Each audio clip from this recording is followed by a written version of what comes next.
Salut et bienvenue dans cette vidéo consacrée aux pointeurs et tableaux à deux dimensions. J'ai déjà fait 3 vidéos sur les pointeurs et les tableaux à une seule dimension et une troisième vidéo sur les opérations sur les pointeurs. Alors vous trouvez le lien de ces 3 vidéos dans la partie description. Pour ceux ou celles qui n'ont pas encore regardé ces vidéos, je vous conseille d'abord de les regarder. Alors, comme je vous ai dit que l'objectif de cette vidéo est de vous faire comprendre les pointeurs appliqués sur les tableaux à deux dimensions. Allez-y. Alors, d'abord, je fais un rappel sur les tableaux à deux dimensions. Donc, qu'est-ce qu'un tableau à deux dimensions? Donc, un tableau à deux dimensions est un tableau organisé en lignes et en colonnes. Donc, voici un exemple de déclaration d'un tableau de deux dimensions, donc de 4 lignes et de 3 colonnes de type float. Donc, ce tableau qui s'appelle A peut être vu comme la figure suivante. Alors, au niveau de la rame, les éléments du tableau A sont contigus, c'est-à-dire que les éléments du tableau A se suivent les uns après les autres. Donc, voici la structure du tableau A dans la rame.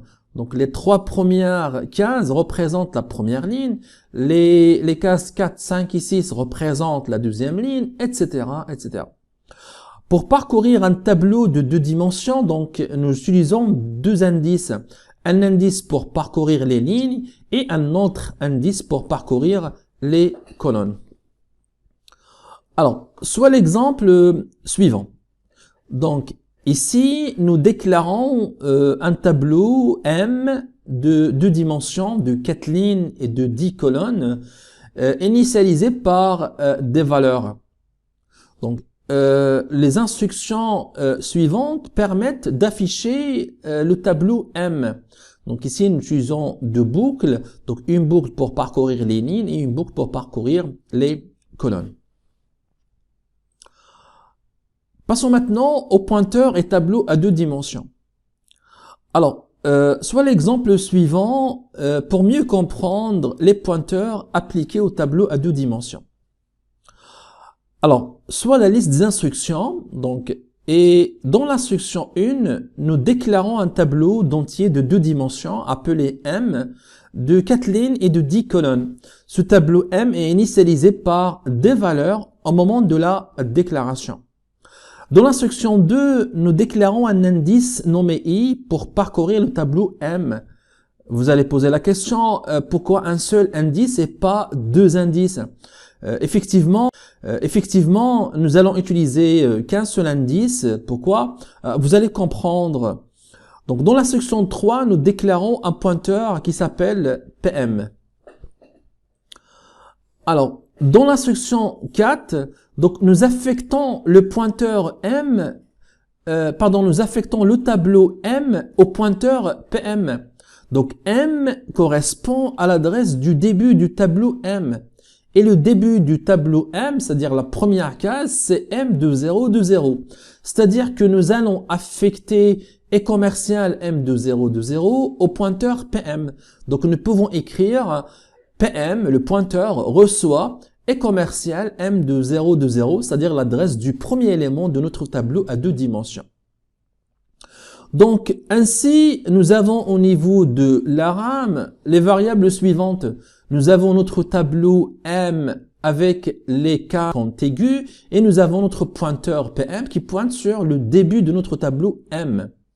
Alors, il ne faut pas oublier que le pointeur PM pointe sur le premier élément du tableau M et les éléments du tableau M sont contigus. Ainsi, nous pouvons considérer le tableau M de 2 dimensions comme un tableau d'une seule dimension ayant 40 éléments, c'est-à-dire le nombre de lignes que multiplie par le nombre de colonnes. Donc le nombre de lignes c'est 4, le nombre de colonnes c'est 10, donc 4 fois 10 ça nous donne 40. Et comme vous le savez que pour parcourir un tableau d'une seule dimension, nous aurons besoin d'un seul indice. Donc voilà, je viens de répondre à la question pourquoi un seul indice. Alors, passons maintenant à l'instruction 5. Donc, nous affectons le tableau M en utilisant le pointeur PM. L'instruction 5 comporte une seule boucle for, donc avec un seul indice. Aussi, vous constatez que dans l'instruction for et dans la condition i inférieure à 40, donc nous avons mis la valeur 40. Pourquoi?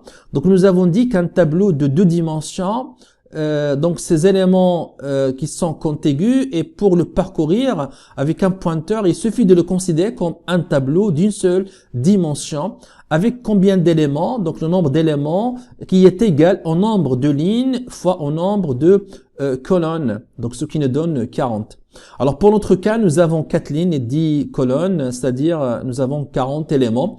C'est pour cela que nous avons mis dans la condition i inférieure à 40 afin que la boucle parcourt les 40 éléments. Alors, soit le tableau suivant, récapitulant l'adressage et le contenu du tableau M avec la notation pointeur PM. Donc, dans le premier tableau, donc, E commercial M2020 correspond à PM plus 0. E commercial M2021 correspond à PM plus 1. Et E commercial M2022 correspond à PM plus 2, etc. jusqu'à, donc, E commercial M2321 correspond à PM plus 31. Alors ça concerne l'adressage. Alors pour accéder au contenu, donc M2020 correspond à étoile entre parenthèses PM plus 0, M2021 correspond à étoile PM plus 1, et jusqu'à M2320 correspond à étoile PM plus 30, et M2321 correspond à étoile PM plus 31. Donc, voilà, de façon générale, pour accéder à un élément du tableau M, on utilise le pointeur PM. Donc, il suffit d'utiliser la formule suivante. Donc, alors, M de IJ, donc, correspond à PM plus I fois 10 plus J. Donc, 10 est le nombre de colonnes. Donc, pour M de 3, 2, donc ça lui correspond PM plus 3 fois 10 plus 2, donc ça nous donne PM plus 32. Donc, pour afficher les éléments du tableau M en utilisant le pointeur PM, nous avons cette instruction. Donc, for i égale à 0, i inférieur à 40, i plus plus, donc printf, pourcentage D, étoile, PM plus i. Alors, lors de l'affichage, nous pouvons séparer les éléments du tableau par des espaces. Donc, nous allons utiliser le caractère anti/t. Donc, c'est pour faire une tabulation entre chaque élément. Là, vous remarquez dans l'instruction printf, nous avons mis pourcentage D anti/t. Donc, comme ça, chaque élément sera écrit, il va mettre un espace. Alors, aussi, pour afficher chaque 10 éléments dans une ligne et revenir à la ligne suivante, nous allons ajouter la condition suivante.